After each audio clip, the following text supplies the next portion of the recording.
They also believe that he was murdered because when the police spoke about him escaping, you have to think what they told them and then what they saw in the police report. It was then changed a bit, where they said he was in the back of a pan and he jumped out and escaped, and then they found him dead.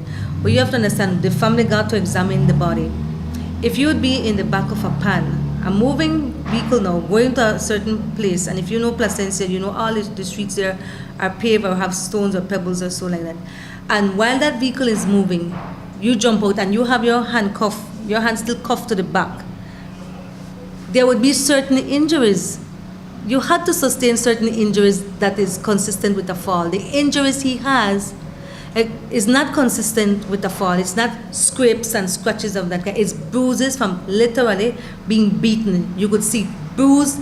I mean, even the post-mortem report told you that it was multiple trauma, and it's trauma of being beaten. It's not falling like, oh, you have a broken wrist or a broken shoulder or collarbone, or you have grazes. And remember now, he had on a short pants and a short sleeve shirt.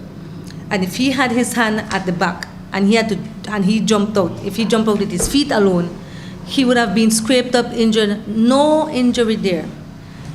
There's a scratch about his somewhere like by his waist, and there's another scrape somewhere close to his back, but nothing like a graze that you get on sand. It's like a scratch, as though it's like either a nail or something, that scratches something more deep. All the other injuries are just bruises from a beating. And so when they saw that before the post-mortem even came out, they said that didn't make sense.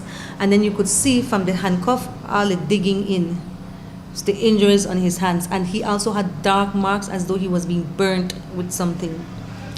So hearing what the police told him, seeing the injury, and then seeing him covered with sand.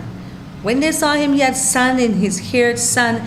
Even when we went to the morgue and viewed his body, sand in all the pockets of his clothes. I mean, he's drenched in sand.